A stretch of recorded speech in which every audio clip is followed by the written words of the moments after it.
Bien, buenos días, ¿cómo están? Me voy a presentar. Mi nombre es Carlos Moirano.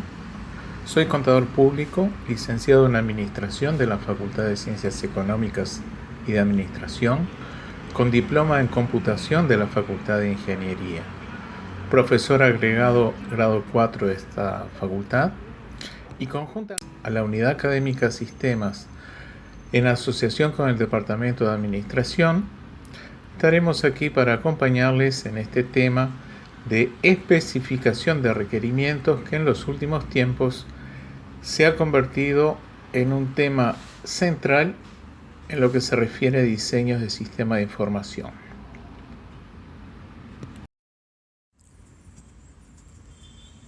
La unidad curricular Procesos y Sistemas de Información, liderada actualmente por la contadora María Mesina, profesora agregada a grado 4, y la ya mencionada Unidad Académica Sistemas, asociada al Departamento de Administración de esta facultad, trabajarán en conjunto en las próximas instancias lectivas de este curso que hagan referencia directa al aspecto computacional de los sistemas de información.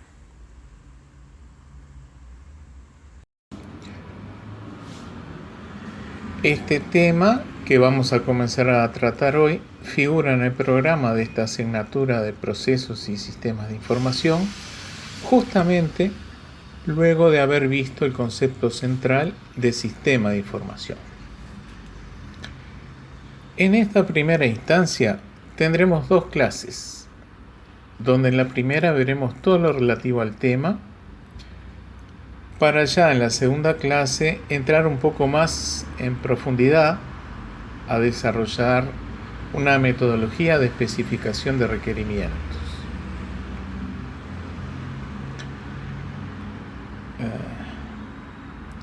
Cuando se desea construir un sistema de información, el usuario que desea computarizar determinada rutina de su trabajo deberá necesariamente sentarse en una mesa a intercambiar ideas con su contraparte informática para expresarle lo que quiere hacer.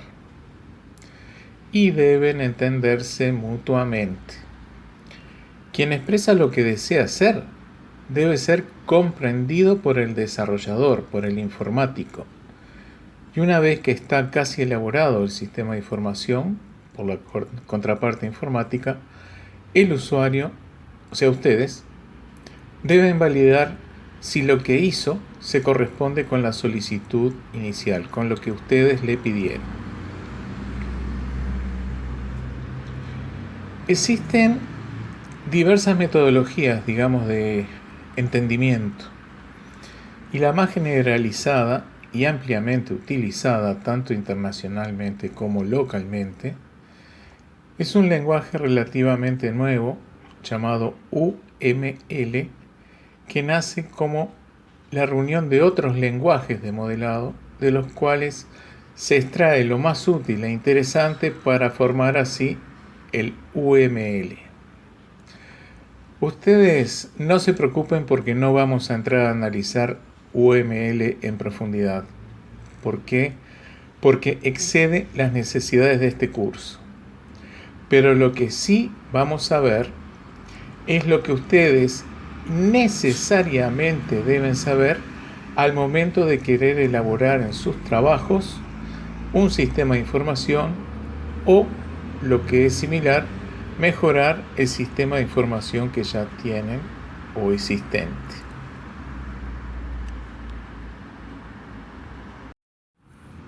Antes que nada, debemos considerar especialmente el vínculo con la cadena de valor de la institución, con el análisis de sus procesos y los datos que esos procesos requieren para su correcto funcionamiento y monitoreo. Esto tiene relación directa con lo que ya han visto en estas clases pasadas, con el análisis de los procesos de la empresa, donde se analizan dónde están las cadenas de valor y cuáles son aquellos procesos que deberían automatizarse. Una vez que que se tome la decisión de que determinados procesos deberían automatizarse porque mejoraría la cadena de valor de la entidad, es entonces que se debería trabajar en el tema especificación de requerimientos. Queremos generar nuevos sistemas de información o modificar los ya existentes. ¿Recuerdan ustedes el texto Análisis de procesos de la profesora contadora Soraya González, donde existía un gráfico resumen que permitía ver cómo se analizaba la eficacia o la eficiencia de un determinado proceso de negocio? Ese gráfico es el que tenemos en la lámina. Un proceso puede ser eficaz o no, puede ser eficiente o no. Y una vez que se analiza, se podría llegar a tomar la decisión de incorporar TIC, o sea, tecnología. Y esa incorporación de tecnología en el proceso de negocio mencionado no es más que crear un sistema de información o extender el que ya existe. También en el mismo texto de la contadora Soraya González se hace una descripción de un proceso típico, el de abastecimiento. ¿Recuerdan de clases pasadas que se hablaba de procesos, subprocesos, actividad y tareas? Y que las tareas estaban asociadas a los puestos de trabajo de las personas. En esta lámina tenemos como roles o actores, recuerden estas palabras, a la unidad solicitante de útiles, al auxiliar de compras, al jefe de compras, al auxiliar de depósito, al proveedor. Y este proceso se compone de una serie de actividades con las tareas que realizan cada uno de estos actores. Más adelante veremos un software denominado Visagi que permite modelar procesos con actores y tareas, y uno de los módulos del programa fabrica, crea, genera las funcionalidades o interfaces que necesita cada actor en cada momento. Genera cada una de las pantallas que se requieran, con solo apretar un botón.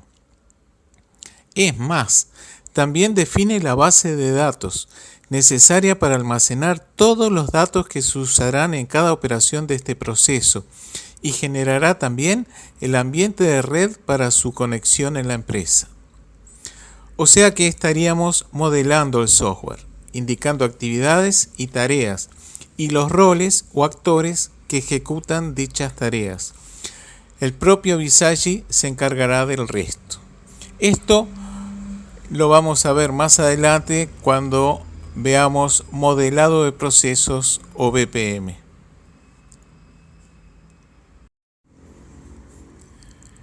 Por su parte, la incorporación de TIC o creación de software o incorporación de sistemas de información tiene varios conceptos asociados que no vamos a ver ahora en detalle y se van a ver en otra unidad curricular en el próximo semestre.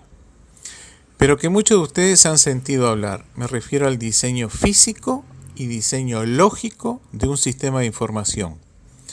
Por allí aparecen conceptos tales como hardware, sistemas operativos, modelos de datos, computación en la nube, intranet, extranet, interfaces de usuarios, que es lo que estamos viendo aquí en la lámina y que genera Visagi. Como elementos relevantes, nombremos diseño físico y diseño lógico de un sistema de información. También nombremos requerimientos funcionales y requerimientos no funcionales de un sistema de información, los cuales ambos se deberán especificar.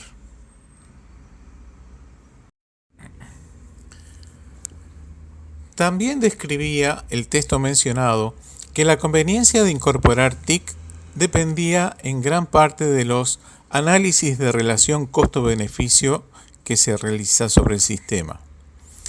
Tendríamos dos grandes componentes: los costos, donde encontramos los derivados del desarrollo del sistema, los costos de operación del sistema, que pueden ser fijos o variables, los gastos indirectos del mismo, la adquisición de licencias, de software y de hardware. Y por el lado de los beneficios tenemos aquellos que son tangibles y cuantificables en unidades monetarias, así como los intangibles. Como todo esto estará referido a una vida útil del sistema, digamos 6 años, veremos si es más conveniente tener un sistema informático o no, de acuerdo a los beneficios netos que se acumulen. También podemos utilizar sobre estos valores planillados otras herramientas de evaluación de proyectos tales como el valor actual neto, el VAN, la tasa interna de retorno, el TIR, o retorno sobre la inversión, el ROI. Estas herramientas se dan en las unidades curriculares correspondientes a proyectos y las actualizaciones se ven en matemática financiera. En el caso de la lámina, vemos que existen beneficios significativos de la incorporación de TIC frente a la alternativa de no tener sistema, o sea, continuar con las actividades en forma manual.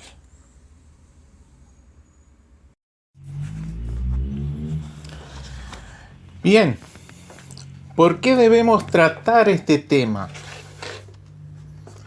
La lógica nos diría que si el usuario sabe claramente lo que se quiere, se lo comunica al desarrollador informático y listo. ¿Qué opinan ustedes? ¿Por qué tiene que haber una metodología que trate este tema?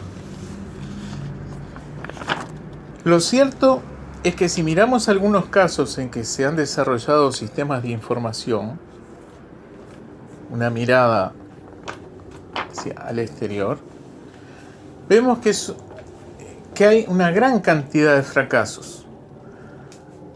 Y esos fracasos se traducen en muchos recursos perdidos, en retribuciones personales, en equipamiento, en costos, etc. Estos fracasos tienen su costo, además de no haber cumplido con su objetivo, que era el de construir un sistema de información como si lo estaban solicitando. No es correcto comunicárselo al desarrollador informático y listo. Esto es falso.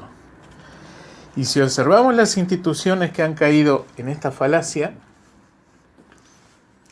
tenemos casos de entidades que están en la lámina, como ser AT&T, que es una de las empresas telefónicas más grandes de Estados Unidos.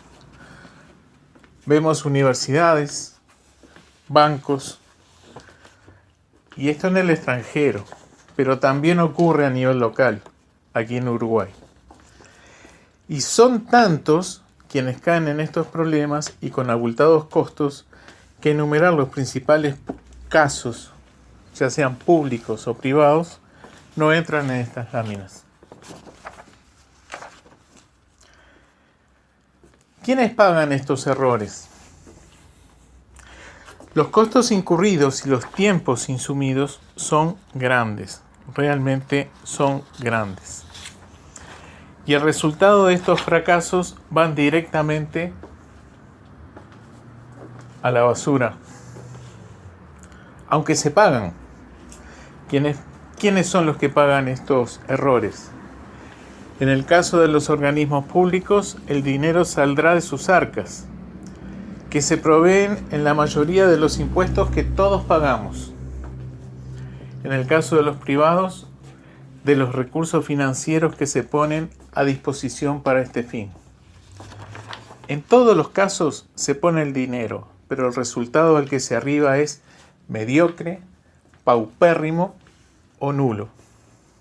Se invierte, pero sin resultado alguno más que pérdidas abultadas. ¿Y por qué ocurre esto?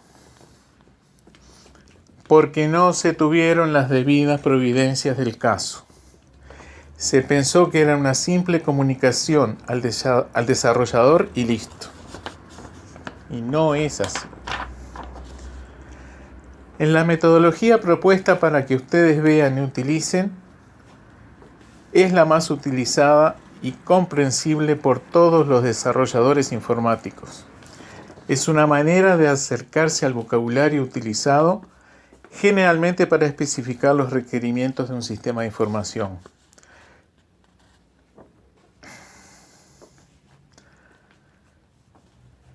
No olviden que quienes solicitan mejorar los procesos de negocios automatizando algunas actividades serán precisamente ustedes.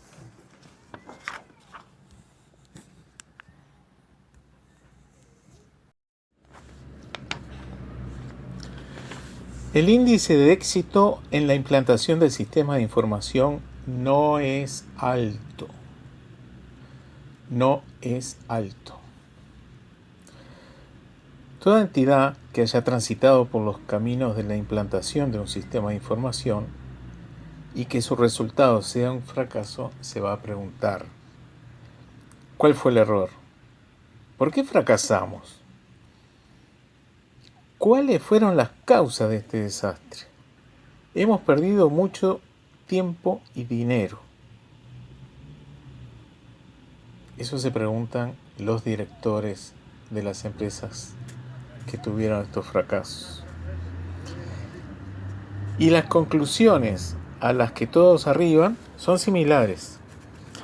La o las causas de no ser exitoso en la implantación de un sistema de información radica en que se ha realizado por parte de los usuarios, y escuchen bien, por parte de ustedes, una incompleta, incorrecta o inadecuada especificación de requerimientos del sistema de información a implementar. A implementar, aunque también podría ser que quisiéramos modificar un sistema de información ya existente y que los cambios que hubieron en los requerimientos del nuevo sistema no estuvieran adecuadamente especificados. ¿Por quiénes? Por ustedes. Muchos de ustedes, una vez insertados laboralmente en alguna empresa, en su gran mayoría, participarán en la creación y o en la modificación de los sistemas de información de vuestras empresas. Y deben cuidarse de no caer en fracasos, dado que serán en parte responsables de ellos.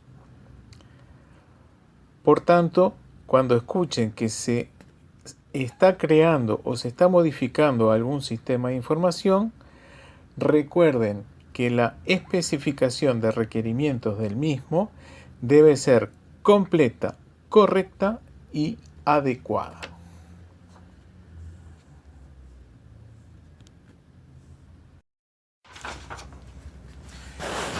En el tema de especificación de requerimientos, ¿cuál es el problema central? El problema central es la comunicación entre usuarios y desarrolladores.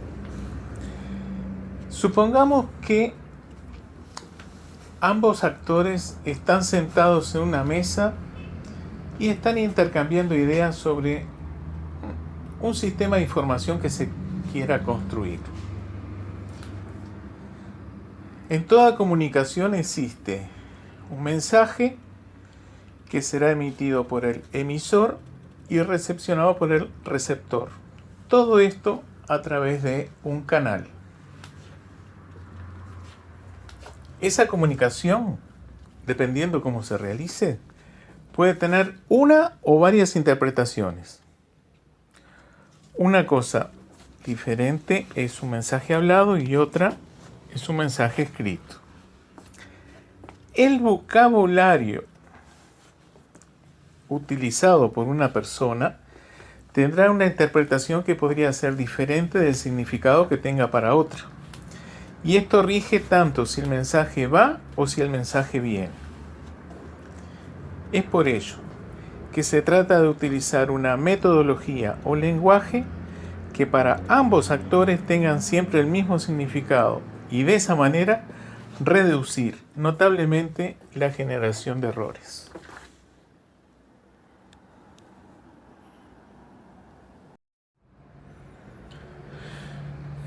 Bien, son varias las personas que deben involucrarse en la construcción de un sistema de información.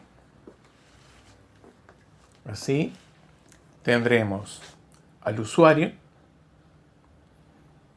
al que quiere construir el sistema de información, al jefe del proyecto, al analista, al programador, etc.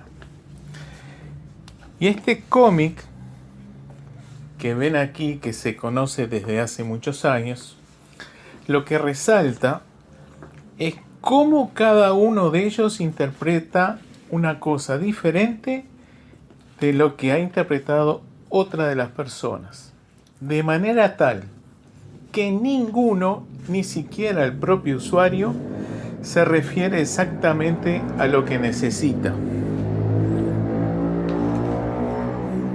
Ustedes verán que en todas las imágenes existe un árbol y que al parecer todas incluyen un asiento colgado de una de las ramas del árbol. Pero ninguna de las interpretaciones de las personas involucradas se parece a la necesidad que realmente tenía el usuario. Ni siquiera lo manifestado por el usuario se parece a lo que realmente necesita. Y todo esto, nuevamente, por problemas de comunicación.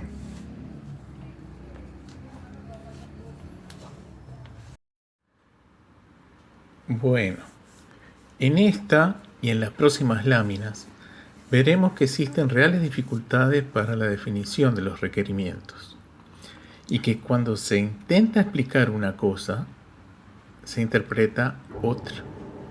Así tendremos, por ejemplo, este cubo con un posicionamiento de las aristas que resulta imposible para las leyes de la física, y varios ejemplos más que vamos a ver a continuación.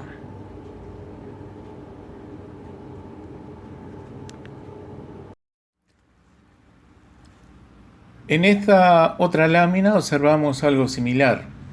Personas que suben continuamente una escalera y otras que también continuamente bajan la misma escalera y resulta que están siempre en el mismo lugar. Se trata de ideas que han sido comunicadas con errores y cuyos resultados es el que vemos en la lámina.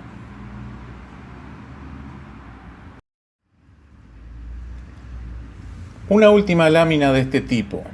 Vemos 4 elementos: una calle, una cebra, un semáforo en verde y un muro al final de la cebra. Seguramente quien transmitió esta idea no era esto lo que deseaba expresar, pero fue lo que interpretó quien desarrolló la idea. En estas últimas láminas hemos puesto énfasis en que siempre existen errores en las comunicaciones de ideas y debemos de alguna manera intentar minimizarlos. ¿Y cómo se arregla esto a nivel de las necesidades que cada uno de ustedes van a tener cuando quieran implementar un sistema de información? Y si existe esa manera de arreglar este problema, ¿cómo se puede difundir a todos los actores involucrados en la construcción de un sistema de información para que todos ellos puedan entender lo mismo?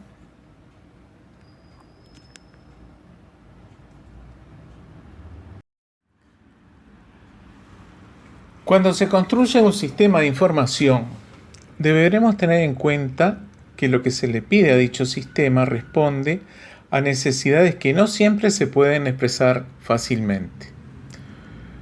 No son fáciles de expresar por escrito. Muchos de ellos están interrelacionados y por allí las dificultades se multiplican exponencialmente. Y aunque no pareciera, la mayoría no se trata de requerimientos obvios. Si además consideramos que a menudo se consultan diferentes fuentes Muchas de ellas frecuentemente suelen ser contradictorias porque solo ven la funcionalidad que a ellas les interesa y les corresponde, ignorando la de otros actores. Y más complicado aún es el panorama si consideramos que algunos de los requerimientos que le hagamos al sistema son estables y otros son variables con el tiempo. Cambian. Veremos más adelante en el punto de evolución de los requerimientos que varios de estos cambian por distintas razones y deben, después del cambio, seguir en consonancia con el resto de los requerimientos ya relevados.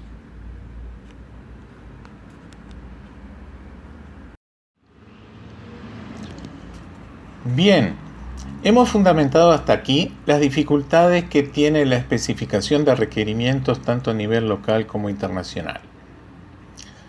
Veremos que muy buena parte de los errores normales en los que se incurren suceden por no focalizarse en la metodología básica entendible para todos los actores involucrados en la construcción de sistemas de información. Y elementos a considerar en este campo serán los recursos humanos utilizados, el tiempo insumido y fundamentalmente los costos incurridos. Lo que sigue de ahora en más, incluyendo el contenido de la clase que viene, son los pasos que deberán seguir ustedes cuando se propongan construir o modificar un sistema de información. Son las reglas de lo que se ha denominado ingeniería de requerimientos, que se ocupa específicamente de estos temas. Sepamos también que los sistemas de información tienen todos un determinado ciclo de vida. Hasta hace unos años, los sistemas duraban 10 o 15 años antes de que se volviera obsoleto y fuera necesario reemplazarlo por otro más adecuado a la realidad. Pero hoy por hoy se vuelven obsoletos mucho más rápidamente. A lo sumo a los 2 años o al año, nuestro sistema recién implementado quedará obsoleto y deberemos pensar en cambiarlo. Y deberemos nuevamente comenzar a relevar nuevos requerimientos. La frecuencia con la que se deberán levantar requerimientos será mucho más alta en el tiempo. Y para que la solución informática sea exitosa, ustedes deberán realizar una apropiada especificación de requerimientos de acuerdo a lo que veremos en las próximas láminas. Y todos esos datos formarán un documento llamado Documento de Especificación de Requerimientos, el que circulará entre los involucrados en la construcción del sistema, respetando las reglas de la metodología utilizada. Ahora comenzaremos a profundizar específicamente en el tema.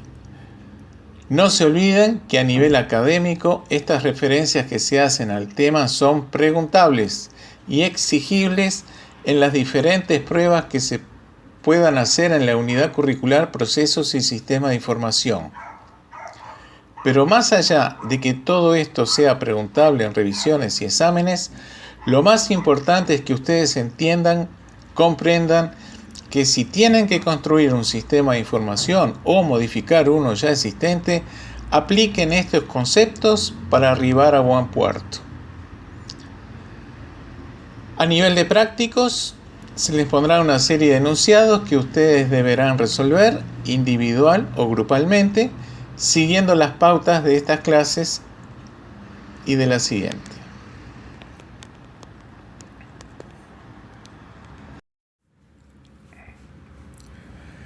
Y aquí viene la respuesta a una de las preguntas que nos hacíamos hace un rato. ¿Cómo se arreglan estos problemas que veíamos en las láminas iniciales cuando cada uno de ustedes quería implementar un sistema de información? Y si existe esa manera de arreglar estos problemas, ¿cómo se puede difundir a todos los actores involucrados en la construcción de un sistema de información para que todos ellos puedan interpretar o entender lo mismo? Es así entonces que nace la ingeniería de requerimientos. La ingeniería de requerimientos es una de las ramas de la ingeniería en computación, cuyo objetivo es recopilar, analizar y verificar las funcionalidades que debe brindar un sistema de información. Su meta es producir el documento de especificación de requerimientos del que hablamos anteriormente, pero cuidando que éste sea correcto y completo. Si no es correcto o es incompleto, el resultado será indudablemente un fracaso. Al ser una de las ramas de la ingeniería en computación, nos asegura que tanto el ingeniero en sistemas o el analista en sistemas que se encuentren con ustedes para el relevamiento de estos requerimientos van a utilizar las mismas técnicas y herramientas que vamos a comenzar a ver enseguida. Recalco los verbos que aparecen en esta lámina: recopilar, analizar, verificar. La recopilación es la obtención de los requerimientos con las personas involucradas. Analizar es ver y comprender los problemas planteados y la mejor propuesta para resolverlos. Y verificar es contrastar con los involucrados si lo desarrollado es similar a lo que se solicitó inicialmente. Si lo es, todo bien, pero si no, deberá comenzar el proceso de relevamiento de requerimientos nuevamente. Y además se debe hacer en forma correcta y completa. Esto es muy importante que lo tengan en mente. Suele ser pregunta de revisión y/o examen.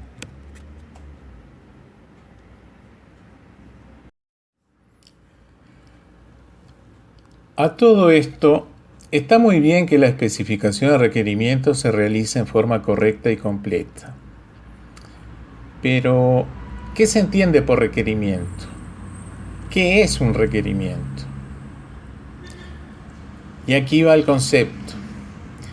La lámina dice que es una característica que debe tener un sistema según las necesidades de alguien o de algo que interactúa con el sistema. Vayamos por partes. Primero hay necesidades de información que debemos satisfacer.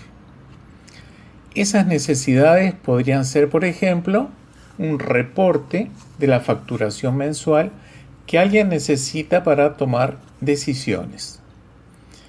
Y ese alguien podría ser un gerente de la empresa. Entonces, distinguimos a alguien que interactúa con el sistema. Ese gerente va a interactuar con el sistema para que éste le brinde la información de facturación requerida. Y al interactuar, ese gerente se transforma en actor. Ese actor interactuará con el sistema para que le brinde esa información de facturación que necesita. Fíjense los vocablos que hemos utilizado: necesidades, interactuar, actor. También puede suceder, y lo veremos más adelante, que quien interactúe con el sistema no sea una persona, como en este caso, sino otro sistema que le solicita a este determinados datos.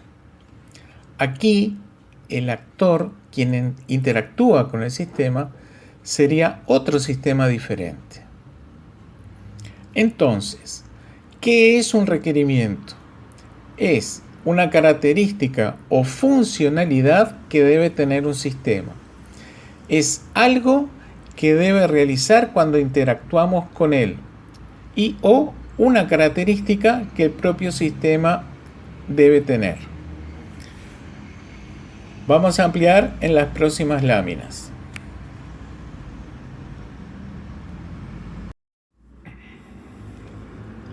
Un requerimiento estará bien definido si cumple con las siguientes 7 características. Atención que esto también es pregunta de revisión. Primero, debe ser necesario. Si no, no es un requerimiento que atienda a una necesidad. Debe ser viable, debe estar especificado en forma completa, concisa, es decir, que no existan ambigüedades, debe ser consistente y congruente con el resto de los requerimientos. Las inconsistencias llevan a menudo al fracaso. Debe ser verificable, medible y finalmente debe ser trazable o rastreable. ¿Qué significa que sea necesario? Que obedece a una necesidad. Debe estar presente en el documento de requerimientos. Su omisión provoca una deficiencia en el sistema a construir, porque no va a ser reemplazado por otros requerimientos.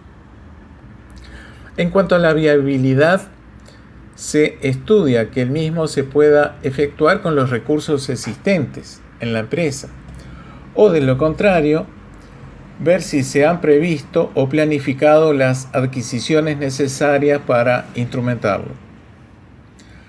En cuanto a completo, que debe proporcionar información suficiente para su comprensión. No es necesario ampliar detalles en su redacción. Debe ser conciso, o sea, no ambiguo. Esto significa que tiene una sola interpretación. La redacción usada en la definición del requerimiento no debe causar confusiones al lector. De las inconsistencias, bueno, ya hablamos. La verificabilidad significa que sea posible comprobarlo, analizarlo, inspeccionarlo.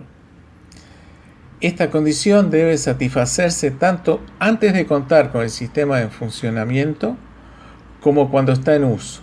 En todo momento se debe poder verificar que se cumple con lo establecido en el requerimiento. Y finalmente, trazable significa que se pueda rastrear, que se pueda saber de dónde surgió y cuál fue la evolución del requerimiento. Se debe saber si hubo cambios, por qué causa, quién o quiénes lo hicieron y cuándo.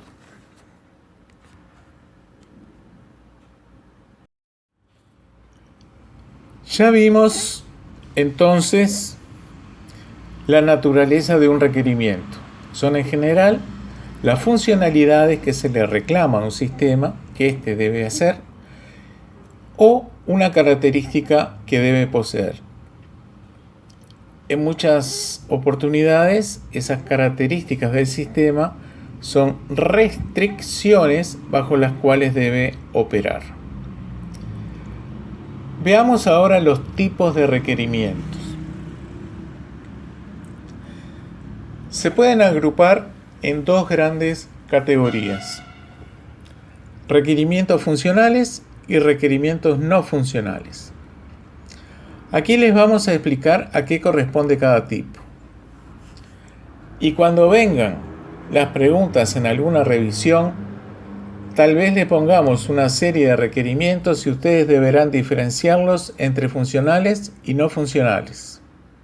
¿Sí? Aquí vamos entonces. Un requerimiento funcional es precisamente eso. El sistema debe proporcionarnos esa funcionalidad que responde a una necesidad. En el caso de hoy, era el reporte de facturación que necesitaba el gerente de la empresa. Aquí hablamos de una entidad que lo necesita, porque ya vimos que podría ser una persona u otro sistema quien solicita el dato. Por eso hablamos de entidad. Por otro lado, un requisito no funcional no lo solicita ninguna entidad, sino que por el contrario, se trata de restricciones bajo las cuales el sistema debe operar, como por ejemplo, que pueda ejecutarse en dispositivos móviles o que tenga un determinado tiempo máximo de respuesta.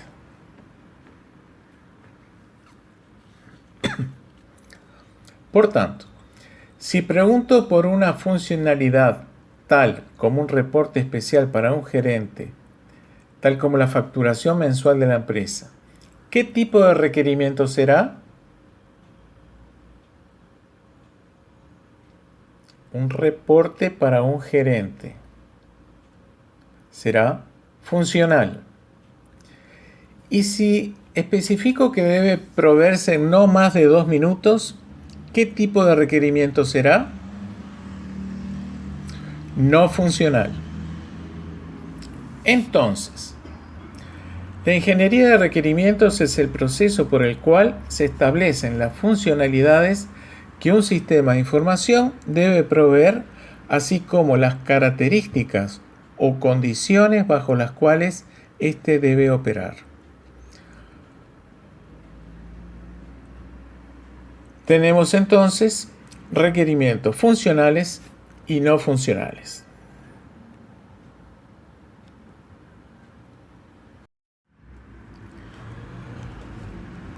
Veamos en las próximas láminas algunos ejemplos de requerimientos funcionales y no funcionales. Empecemos por los funcionales. Y aquí quiero detenerme un momento en esta plantilla que vemos en la lámina. Cuando en el práctico se les solicite crear un determinado requerimiento funcional como parte del trabajo que deben hacer, es generar una plantilla similar a esta. El trabajo que van a tener que hacer, y ya nos vamos aproximando a la metodología UML, es hacer los diagramas de casos de uso que constan de un gráfico y una o varias plantillas como la que tenemos en esta lámina.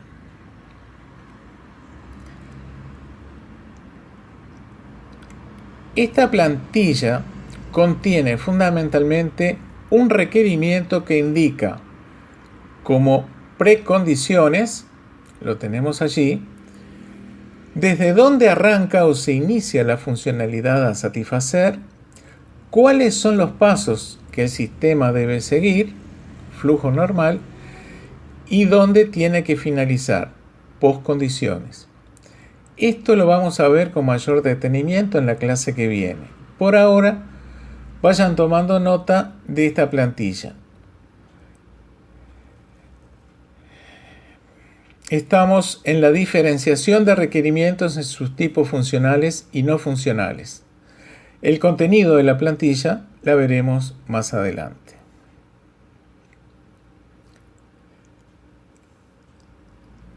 El caso de requerimiento funcional que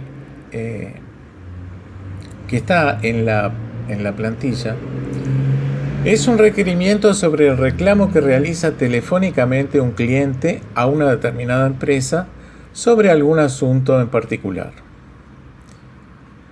¿Qué debería hacer el sistema en este caso?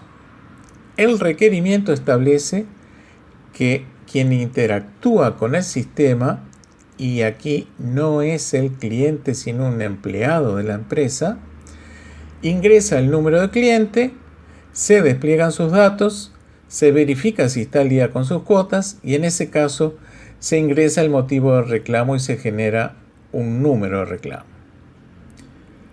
Esto es un caso típico de requerimiento funcional. Es algo que debe realizar el sistema y que responde a una necesidad.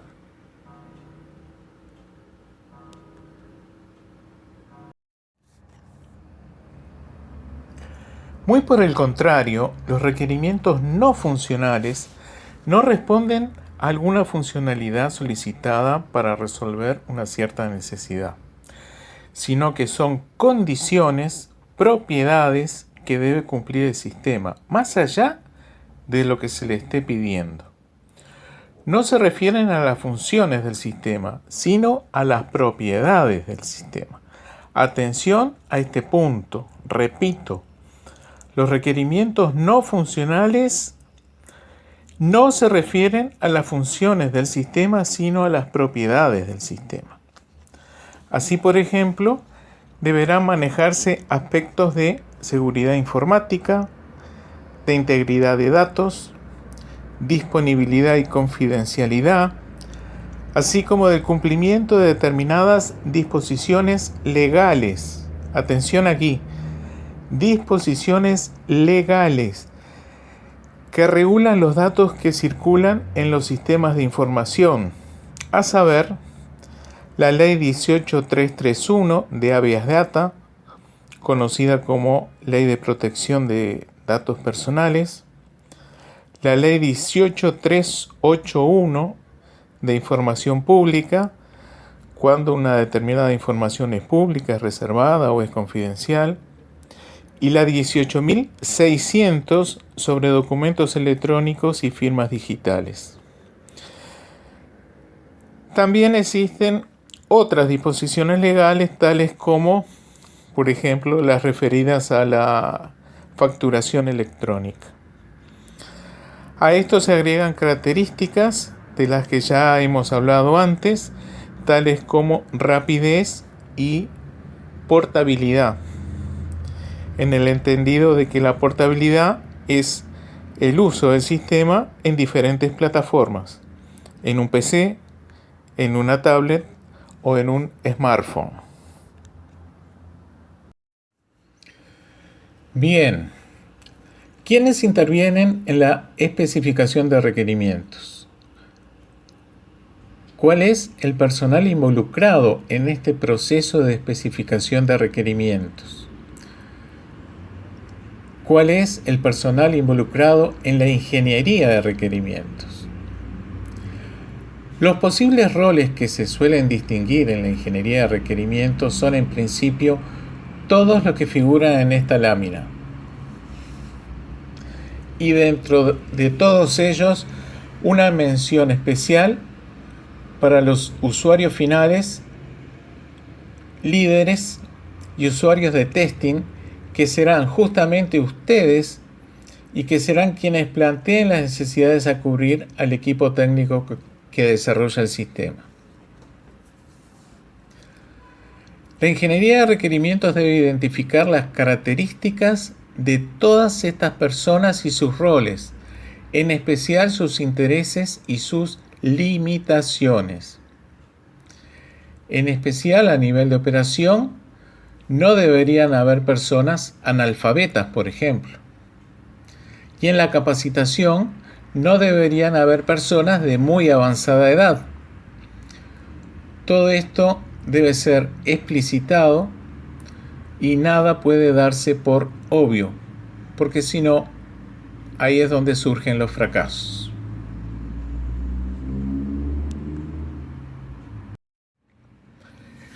En el trabajo de la ingeniería de requerimientos hay 5 trabajos principales, y que son los que están en esta lámina.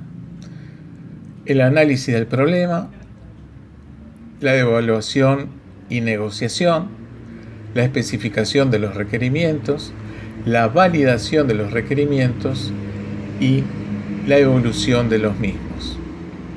Esta también es pregunta de examen.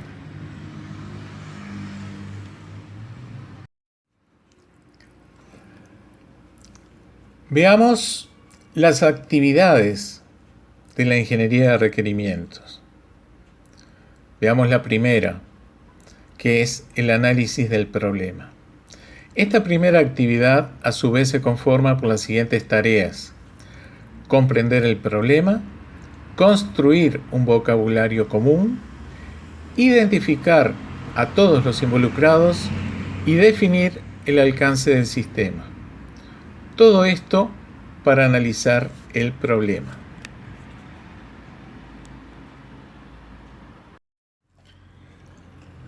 ¿Qué significa comprender el problema? Esto es básico. Consiste en determinar quién tiene el problema realmente, considerar dicho problema desde una variedad de perspectivas y explorar varias soluciones desde diferentes puntos de vista.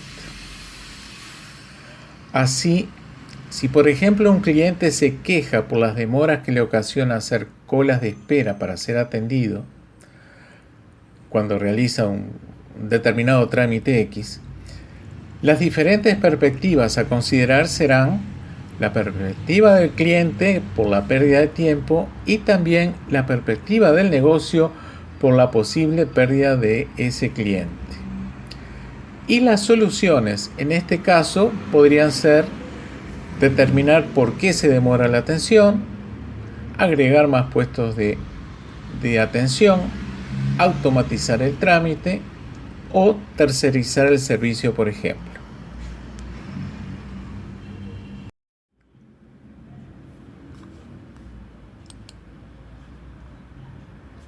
En la siguiente lámina veremos el ítem construir un vocabulario común. ¿Qué significa esto? Que debe confeccionarse un glosario o catálogo donde se definan todos los términos que tengan significados comunes, sinónimos, y que serán utilizados durante todo el proyecto. Una misma palabra o expresión puede tener diferente significado en diferentes contextos, y este glosario evitará confusiones. Por su parte, suele darse la situación que quienes están en cierta área del negocio conozcan el significado de los términos que utilizan, pero esto no incluye a los técnicos informáticos que del negocio conocen poco. Deben familiarizarse con el vocabulario, y esta necesidad de familiarización incluye al analista funcional, al programador, al administrador de base de datos. La creación del glosario trae beneficios porque aleja ambigüedades, ahorra tiempo y asegura que todos los participantes en una reunión interpreten de igual forma los términos utilizados. Todas las definiciones están juntas en un mismo lugar y además son reutilizables en otros proyectos. En el caso de la lámina, si hablamos del término o vocablo bicicleta, ¿qué se entiende por bicicleta? Y acá vemos varios tipos: con rayos en las ruedas, sin rayos, con una rueda más grande que otra, con 3 ruedas en lugar de 2, con asientos reclinables, para usar en forma sentada, para usar recostado, etc. Y todas estas variaciones provienen de un solo vocablo: bicicleta. Esta variabilidad de conceptos nos puede llevar a construir una bicicleta de este tipo, como la que figura en la lámina, que no iría ni para atrás ni para adelante. Otro fracaso. Sí, vemos que tiene 2 ruedas, que tiene cuadro, que tiene pedales, que tiene cadena, que tiene asientos, pero está mal estructurada. ¿Podría decir frenos? No, no tiene frenos. Nadie me dijo que llevaba frenos.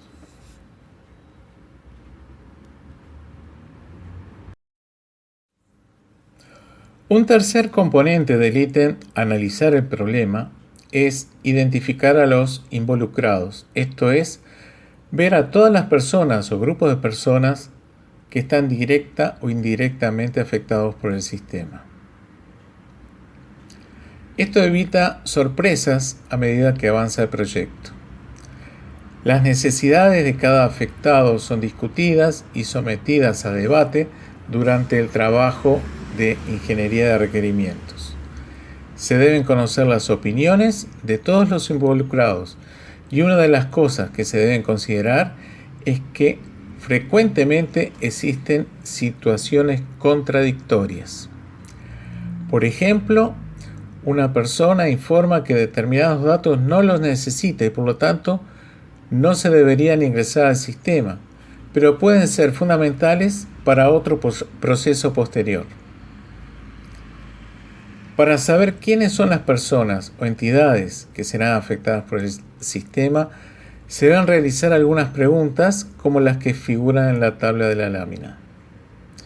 ¿Quién interactuará con el sistema?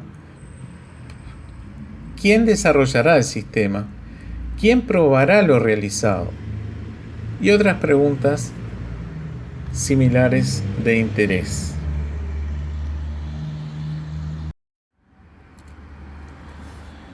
Finalmente, el cuarto ítem dentro de la primera actividad de la ingeniería de requerimientos será definir el alcance del sistema. Esto es, definir los límites y las restricciones del sistema. Aquí se define lo que se elaborará y lo que no se elaborará. Se establecen fronteras, qué es lo que está dentro y qué es lo que está fuera. Muchos fracasos se dan por reclamos de los usuarios por partes que no fueron incluidas en el sistema de información y que se suponía que debían estarlo. En ambos casos estaba mal definido el alcance.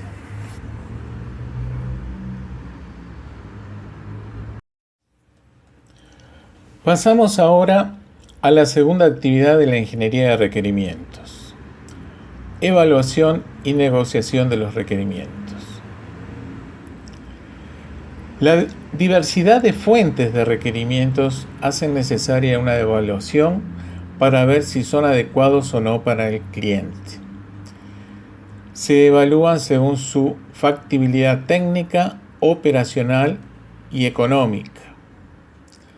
Factibilidad técnica, si se puede operar con la tecnología actual de la empresa. Operacional, si se puede operar este sistema sin alterar, por ejemplo, el organigrama de la organización. Y económica, si se cuenta con los presupuestos y disponibilidades financieras adecuadas para su implementación. Entonces, en función de esta evaluación, se clasifican los requerimientos según la importancia que tiene cada uno en términos de implementación. Es decir, se los prioriza. Algunos sí, otros no. Y esa prioridad se utilizará para establecer la secuencia de las actividades de diseño y de prueba de cada requerimiento. Y esa prioridad dependerá de las necesidades que tenga el negocio. Se realiza entonces una clasificación de requerimientos en mandatorios, deseables e innecesarios. Y aquí se da la fase de negociación con el cliente, dado que algunos requerimientos van a ser elaborados y muy probablemente otros no, por las consideraciones anteriores.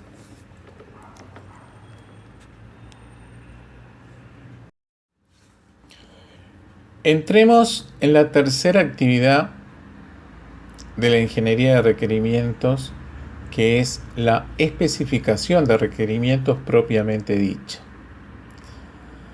En esta actividad se genera el documento de especificación de requerimientos, también llamada SRS por sus siglas en inglés, Software Requirement Specification, que contiene una descripción completa de las necesidades y funcionalidades del sistema que será desarrollado. En este documento figuran los requerimientos, tanto funcionales como no funcionales, así como requerimientos de hardware, software, diagramas y toda otra información que sirva de soporte y guía para las fases posteriores. Este documento servirá como fuente básica de comunicación con el cliente, los usuarios finales, los analistas de sistemas, personal de pruebas y todo aquel involucrado en la implementación del sistema. Clientes y usuarios utilizarán este documento para comparar si lo que se está proponiendo coincide con las necesidades de la empresa. Analistas y programadores lo utilizarán para determinar el sistema a desarrollar. Personal de pruebas elaborarán las pruebas funcionales y de sistemas en base a este documento. Al tratarse de un documento estándar, facilita la lectura y escritura del mismo, siendo un documento familiar para todos los involucrados.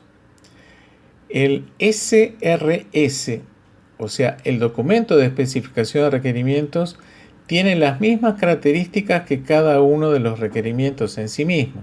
O sea, debe ser completo, consistente, verificable, factible, rastreable, etc.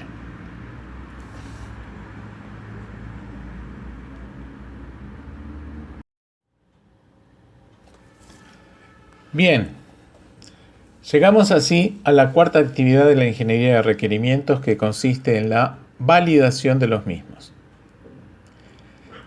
Esta actividad muestra si los requerimientos definidos en el sistema son realmente los que el cliente quiere, si son correctos, si son completos, apropiados al negocio y a la organización.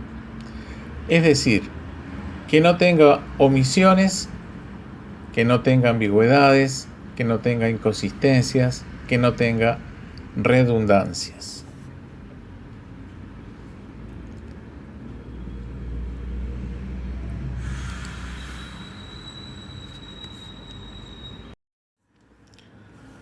Finalmente, llegamos a la quinta actividad de la ingeniería de requerimientos, la evolución de los requerimientos. Deben saber ustedes que los requerimientos cambian en el tiempo, en el ciclo de vida del proyecto, por diferentes razones, tales como cambios en el problema base que se estaba resolviendo, o porque no se hicieron las preguntas correctas a las personas correctas, o porque cambió el ambiente de negocios, por cambios en el mercado donde se desenvuelve el negocio, etc. Las solicitudes de cambio en los requerimientos pueden provenir de muchas fuentes y es probable que estos cambios a algún requerimiento tenga impacto en los otros. Entonces, todos estos cambios exigen que se realice una administración o gestión de cambios, registrando cada uno de ellos, analizando posibles impactos en otros requerimientos y fundamentalmente mantener un control de versiones. No se olviden que cada requerimiento tiene una versión y que debe registrarse. Veremos más adelante, cuando tratemos casos de uso y UML, que cada diagrama se identifica por su versión. Generalmente se asignan dos números para identificar la versión. Por ejemplo, versión 3.2. Estos números se van incrementando conforme el desarrollo sea mayor y se requiera la asignación de un nuevo número único. Se aumenta el número de la izquierda cuando el software o documento sufre grandes cambios y mejoras, y se aumenta el número de la derecha cuando el software o documento tiene pequeños cambios y o se subsanan algunos pequeños errores, y así sucesivamente.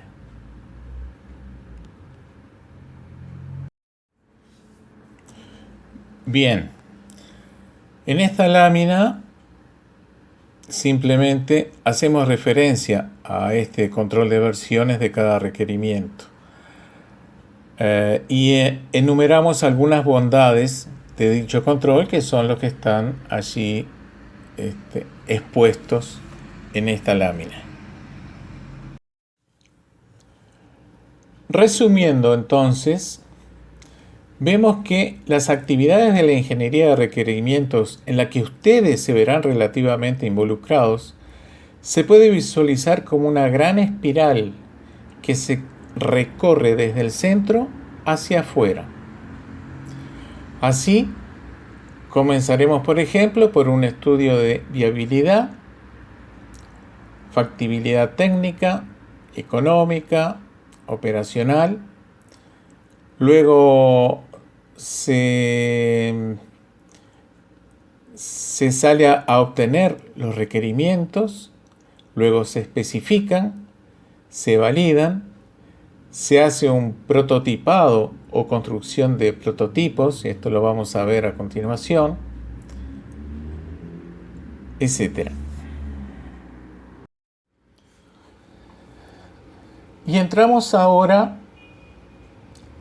a las técnicas y herramientas de la ingeniería de requerimientos que se utilizan para la obtención de los mismos.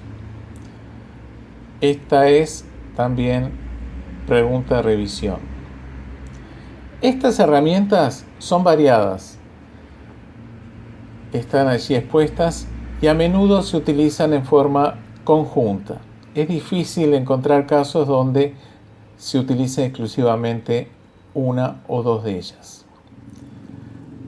Dentro de las importantes y utilizadas tendremos entrevistas y cuestionarios, tormenta o lluvia de ideas, el brainstorm, el prototipado o creación de prototipos y finalmente los casos de uso y UML, que los veremos en la clase próxima y que servirá esto de apoyo para los ejercicios prácticos virtuales que tendrán ustedes en el curso.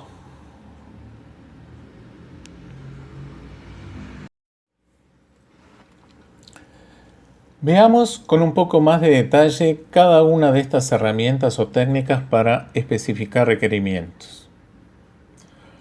Comencemos con las entrevistas y cuestionarios, las cuales permiten reunir información de personas o grupos de personas. Y las preguntas que se realicen a las mismas deben ser de alto nivel para conocer el problema planteado por el usuario.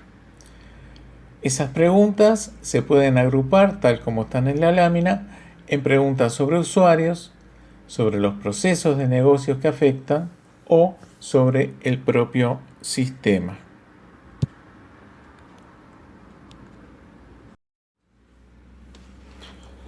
La segunda técnica o herramienta es la denominada tormenta o lluvia de ideas o brainstorm. Básicamente, cada uno presenta una serie de ideas y se dejan acumular sin abrir juicios críticos de cada una de ellas. Luego se seleccionarán las ideas más razonables y más eficientes. Cuantas más ideas se sugieran, mejores resultados se conseguirán. Es de destacar que la producción de ideas en grupo es más efectiva que la producción individual, dado que una idea siempre va llevando a la otra. La tercera técnica de la ingeniería de requerimientos es la creación de prototipos. El prototipado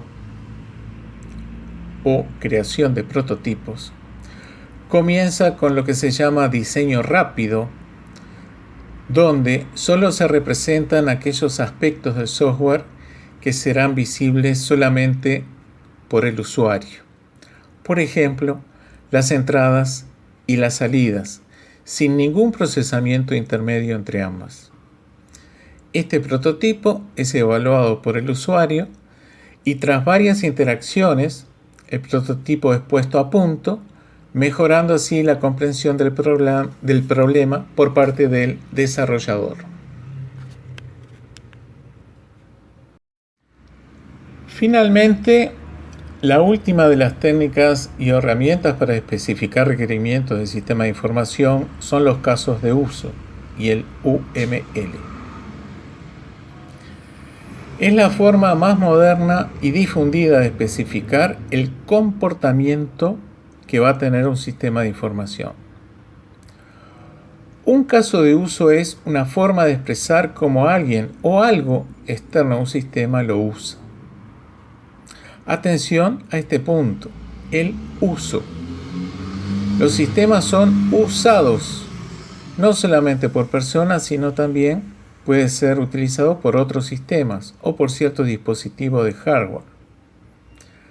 Recuerden que cada vez que se les solicita casos de uso, ustedes deberán efectuar por lo menos dos cosas. El gráfico con el actor que interactúa con el sistema, sea este una persona u otro sistema. Y además, muy importante, no se olviden, la plantilla con la descripción de cada caso de uso. Son dos cosas, gráfico más plantillas. No se olviden este detalle. Esta técnica es muy importante en especificación de requerimientos y en la próxima clase vamos a entrar en mayor profundidad, puesto que se tiene previsto realizar ejercicios presenciales y virtuales en EVA con puntuación válida para exonerar el curso.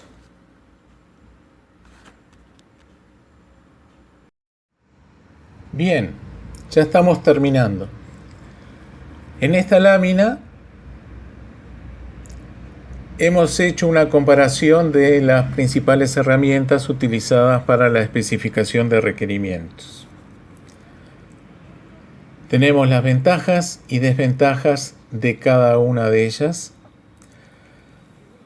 Y por lo general se utiliza una combinación de estas cuatro técnicas dependiendo de los casos que se estén trabajando y aprovechando con énfasis las ventajas de cada una de ellas. Bien, en la próxima clase vamos a continuar con los casos de uso y UML en profundidad. Muchas gracias por su atención.